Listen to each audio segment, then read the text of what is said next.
দরজায় এসে নাড়া দেবে।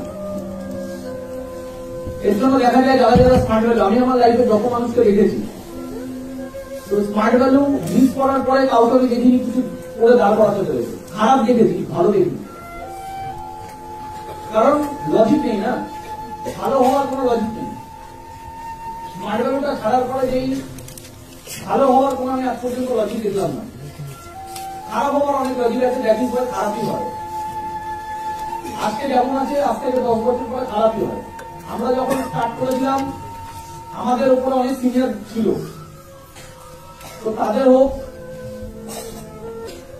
খারাপ দেখেছি। আমার বন্ধু বান্ধবদের দেখি, যাদেরকে প্ল্যান দেখিয়েছিলাম আসেনি তাদের দেখি, চারিপাশে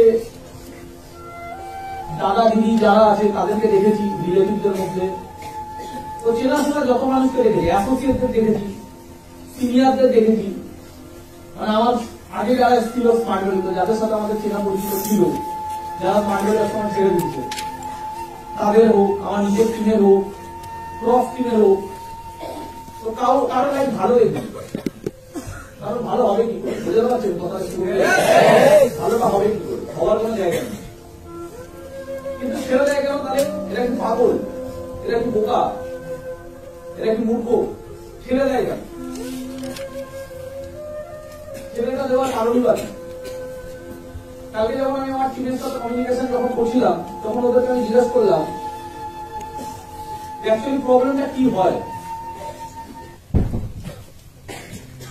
যখন ট্রেনিং আমরা করাই বা ট্রেনিং আমরা নিই, সবকিছু বোঝার পর ছেড়ে দেয় কেন, প্রবলেমটা কি হয়? তখন যে কমিউনিকেশনটা হচ্ছিল সেখানে দাঁড়িয়ে এই জায়গাগুলো না বুঝলে যতই আমি ট্রেনিং নিই না কেন, আলটিমেটলি লাভটা কিছু হয় না। সেটা হলো অ্যাকচুয়ালি ব্যাপারটা হলো মাঝে মাঝে একদিনের দুদিনের ট্রেনিংই কাফি এন্টার লাইফ কাটানোর জন্য। ঠিক ট্রেনিং এক হলো ফার্স্ট আমাদের জীবনের নিড পয়েন্ট হলো কেরিয়ার, যে কিছু করতে হবে, দাঁড়াতে হবে, তাই কিনা? যদি এটা আমাদের ফার্স্ট নিড পয়েন্ট হয়, আমার পয়েন্টটাকে বোঝার চেষ্টা করতে হবে, এটা যদি আমাদের ফার্স্ট নিড পয়েন্ট হয়, আমাদেরকে দাঁড়াতে হবে কেরিয়ারটাকে মেইন ইম্পর্টেন্ট কেরিয়ার। আচ্ছা, কেরিয়ার মানে কোন প্যারামিটার গুলোকে আমি কেরিয়ার বলবো? একটা ভালো কেরিয়ার কাকে বলবো? একটা ভালো লাইফ বানাতে গেলে ভালো কেরিয়ার মাস্ট বি দরকার। এর জন্য আমি কোন প্যারামিটার গুলো লাগবে? প্রথম যে প্যারামিটারটা লাগবে সেটা হলো যে আমি লটস অফ মানি কামাচ্ছি কিনা, মানে অত টাকা কামাই কিনা যাতে আমার লাইফে বেসিক নিডগুলোর জন্য কোনদিন ভাবতে না হয়। বেসিক নিড মানে এই আমার একটু আগে বোঝা যাচ্ছিল, সেটা কি? ট্রিটমেন্টের অভাবে বা ভালো ট্রিটমেন্ট করাতে পারিনি বলে বাবা মারা গেলে তখন লাইফটা কেমন হবে? মায়ের শরীর খারাপ কিন্তু পয়সার অভাব এত ঘরে আছে, ক্যাটার এত বেশি লেগে থাকে যে মা মুখ ফুটে বলতে পারছে না, চেপে যাচ্ছে। এটা মেজরিটি ঘরে হয়। আমাদের বাড়িতে যদি মা বাবার শরীর খারাপ হয়, চট করে ডাক্তার দেখাতে যায় না, কারণ ডাক্তার দেখাতে গেলে 5,000 টাকা দিয়ে আছে, চেক আপ করাতে ভিজিট থাকবে, এই টেস্ট ওই টেস্ট, ওষুধ 500,000 1,000 টাকা আসতে কিন্তু কোনো ম্যাটারই না, ঠিক না? এর জন্য দেখবো বাবা মাকে একটুখানি ভালো করে অবজার্ভ করবে, বাবা মা কিন্তু সহজে ডাক্তার দেখায় না, চেপে যায়। ডাক্তার দেখায় না, চেপে যায়। আমার মায়ের, আমি যদি আমার মায়ের কথা বলি, আমার মায়ের একটা সময় বছরের পর বছর পেটে পেইন হতো, কাউকে বলেনি না, আমার বাবা জানে না, আমরা জানি, কিছু জানি। বছরের পর বছর পেটে পেইন হতো, ওই পেইন নিয়ে থেকে গেছে, মাঝে মাঝে ওষুধ খাচ্ছে, এই করছে, থেকে গেছে। তো একটা সময় পর গিয়ে কোনো কারণে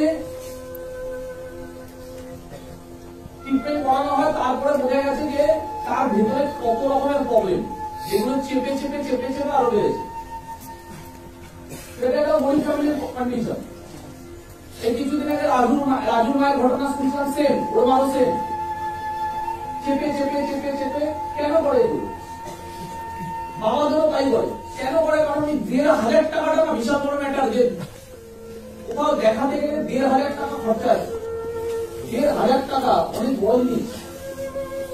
যে বাড়িতে 12-15,000 টাকা ইনকাম আছে, সেই বাড়িতে 1,500 টাকা কোনো একটা ট্রিটমেন্ট ডাক্তারখানায় যাবো মানে এত টাকা ভিজিট, এই টেস্ট দেবে, সেগুলো করাতে হবে, ওষুধ কিনতে হবে, খেতে হবে, অনেক বড় ব্যাপার। অত মানুষ ওই 1,500 টাকা বাঁচানোর চেষ্টা করছে। এগুলো তো বলে অভাব, এগুলো তো বলে অভাব। কথা তো বলতে পারছি। তো আগে আমাকে বুঝতে হবে এবার জীবনটায় বেশি দিনগুলো যেন আমার প্রবলেম না হয়।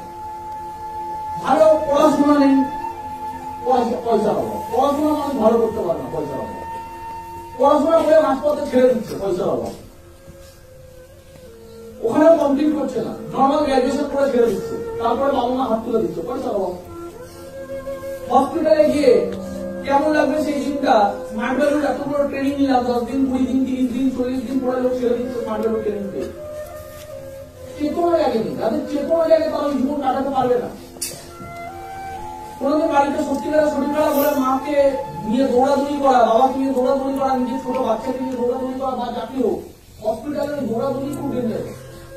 তখন গিয়ে বেডের জন্য বার্গেনিং করা, যে বেডটা কত টাকা নেবে, বেডে ফেলে রাখবো না আমি সরকারি হাসপাতালে নিচে ফেলে রাখবো, লোকের কাছে গিয়ে দৌড়াদৌড়ি করা, লোকের পিছনে তেল মারা, যাতে কোনো কাউন্সিলর বা কেউ সে ইয়ে করে দিলে তার একটা বেড পেয়ে যায়। বেডের অভাব নেই, পয়সা ফেললে বেডের অভাব নেই, পয়সা ফেললে ভালো ট্রিটমেন্টের অভাব নেই। কথা বলতে পারছি? তুমি এমন আজকের দিনে এমন হসপিটাল আছে 5 স্টারের মধ্যে, আবার এমন হসপিটাল আছে যেখানে গেলে মানুষ সুস্থ মানুষও শরীর খারাপ হয়ে যাবে। তুমি যাও চলে যাও আজই করে, ও পরিবেশটাই ডেঞ্জারাস, পরিবেশটাই মানুষকে অসুস্থ করে দেবে। আমার মনেই হচ্ছে আমি কবরখানে ঢুকছি, মনে হচ্ছে আমি ঢুকছি মানে লাশ হয়ে বেরোবো। কথা বলতে পারছি? ওই পরিবেশে মানুষ খাচ্ছে কি করে? পেশেন্টের লোক রাস্তায় দাঁড়িয়ে ঘুমাচ্ছে, একটুখানি হসপিটালে গিয়ে কেউ যদি ঘোরে মাসে একবারও, তার স্মার্ট ভ্যালু করার মাইন্ডসেট দুটা বেড়ে যাবে। যদি শুধু হসপিটালে একবার কেউ ভিজিট করতে পারে, দেখতে পারে যে পয়সার অভাব কি হয়। তো এই জিনিসগুলো খুব ইম্পর্টেন্ট জিনিস। এবার আর দরকার হলো ওই কতটা টাকা আমি কামাচ্ছি কিনা লাইফে, আদারওয়াইজ পুরো জীবনটা হেল হয়ে যাবে, পুরো জীবনটা নরক হয়ে যাবে।